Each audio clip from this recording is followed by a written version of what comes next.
और प्रत्येक खिलाड़ी इस मंच पर अपने अपने दाव पेच लगाकर अपनी अपनी बुद्धि के अनुसार, अपनी योग्यता, अपनी सक्षमता के अनुसार खेल रहा है, अपनी क्षमता के अनुसार दाव पेच लगाता है, खेलता है। माँ से झूठ, बाप से झूठ, स्त्री से झूठ, पति से झूठ, पिता से झूठ, पुत्र से झूठ, पड़ोसी से झूठ, पड़ोसी से झूठ, अपने यार मित्र दोस्तों से झूठ, सभी से झूठ बोल, सब अपने स्वार्थ के लिए झूठ बोल देते हैं।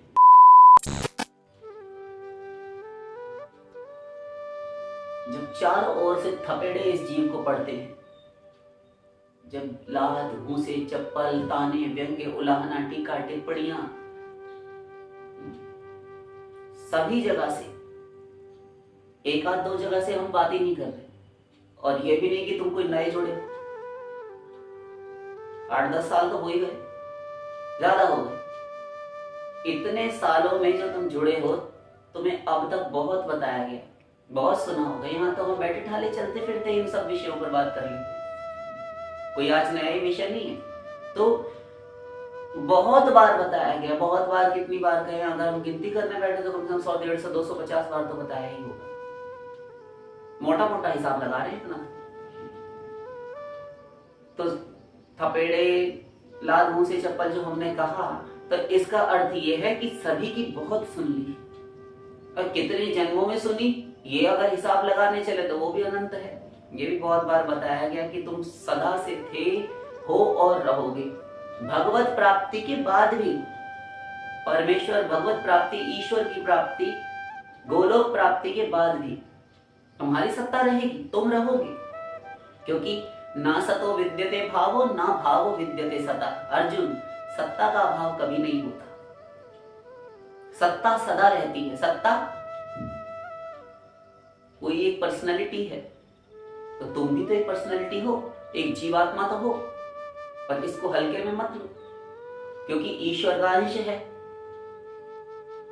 और जो अंश की इतनी शक्ति, इतनी पावर है कि ब्रह्मा के बनाए हुए इन 5 भौतिक शरीरों को जीवित रखे हुए, जो जीव, जो स्वयं तो जीवित रहे, किंतु जड़ वस्तु में भी चला जाए तो उसे भी जीवित कर दे, और जीवित रखे जब तक उसमें रहे तब तक, उसका नाम जीव। आसान शब्दों में यदि कोई पूछे कि जीव, जीव बहुत सुना है हमने, क्यों जी, जीव का मतलब क्या होता है? तो जीव का अर्थ सीधा सा कि जो स्वयं तो जीवित रहे, आत्मा तो जीवित होता ही है ना, तो जो स्वयं तो जीवित रहे और दूसरे को भी जीवित रखे, उसका नाम जीव। आसान शब्द, ये तो तुम्हारी भाषा में हुई बात। बद्ध दशा में जीव है, मुक्त अवस्था में तो शुद्ध है, आत्मा है। चिदानंद रूपम शिवोहम शिवोहम।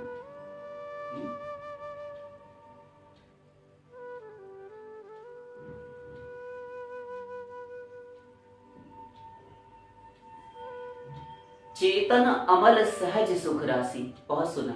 ईश्वर अंश, जीव अविनाशी। रामायण। चेतन है, अभी जीव का अर्थ हमने बताया, स्वयं जीवित रहे, दूसरे को जीवित रखे। और जो स्वयं ही चेतन ना हो तो दूसरे को क्या चैतन्यता भला प्रदान करेगा?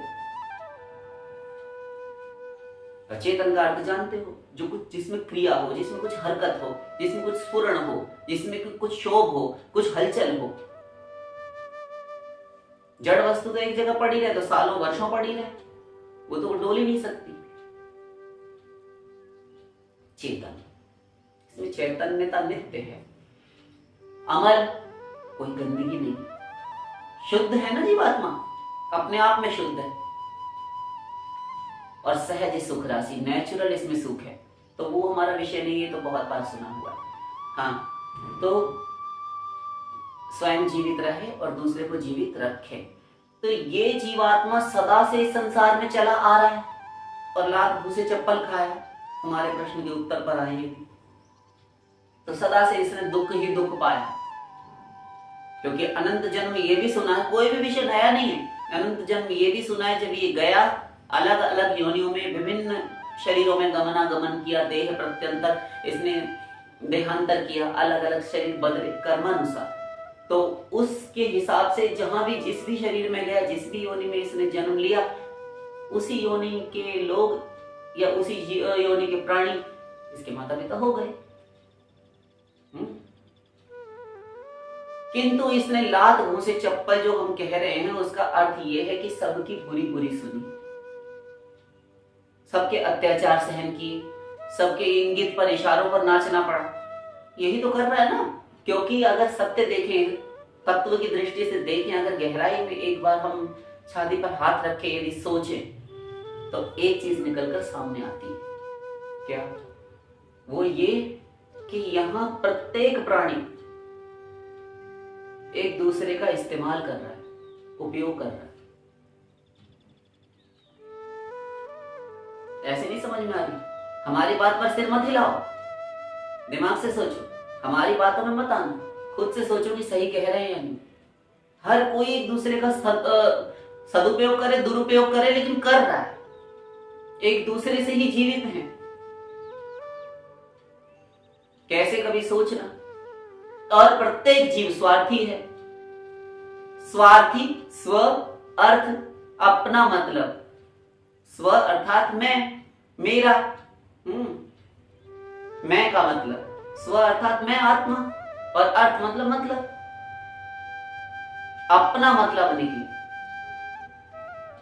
हर कोई स्वार्थी है और ये संसार एक स्वार्थ सिद्धि का रंगमंच है। रंगमंच, स्टेज जहां परफॉर्म करते हैं, और प्रत्येक खिलाड़ी इस मंच पर अपने अपने दाव पेच लगाकर अपनी अपनी बुद्धि के अनुसार, अपनी योग्यता, अपनी सक्षमता के अनुसार खेल रहा है। अपनी क्षमता के अनुसार दाव पेच लगाता है, खेलता है। माँ से झूठ, बाप से झूठ, स्त्री से झूठ, पति से झूठ, पिता से झूठ, पुत्र से झूठ, पड़ोसी से झूठ, पड़ोसी से झूठ, अपने यार मित्र दोस्तों से झूठ, सभी से झूठ बोल, सब अपने स्वार्थ के लिए झूठ बोल देते हैं।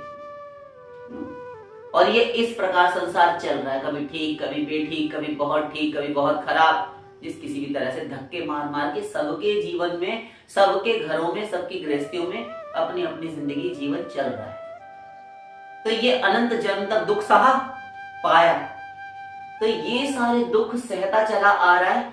ये सहते सहते कभी जीव जब आक्रांत, भय विवल और दुखी हो जाता है, तब किसी एक जन्म में एक क्षण बैठकर किसी क्षण सोचता है, किसी एक क्षण, एक क्षण के लिए, एक लव निमेश के लिए ही उसे सुरती आ जाए, होश हो जाए कि हाय मैं इतना दुखी क्यों। तब वो अपनी इन जीवन की समस्याओं को लेकर ढूंढने चलता है। प्रश्न का उत्तर नहीं मिलता, जिसके पास हो तो वो दे। पर जब सारी दुनिया भाग रही है, किसी के पास समुचित उत्तर नहीं है कि कोई समाधान कर सके, तो उसके लिए क्या करता है? ये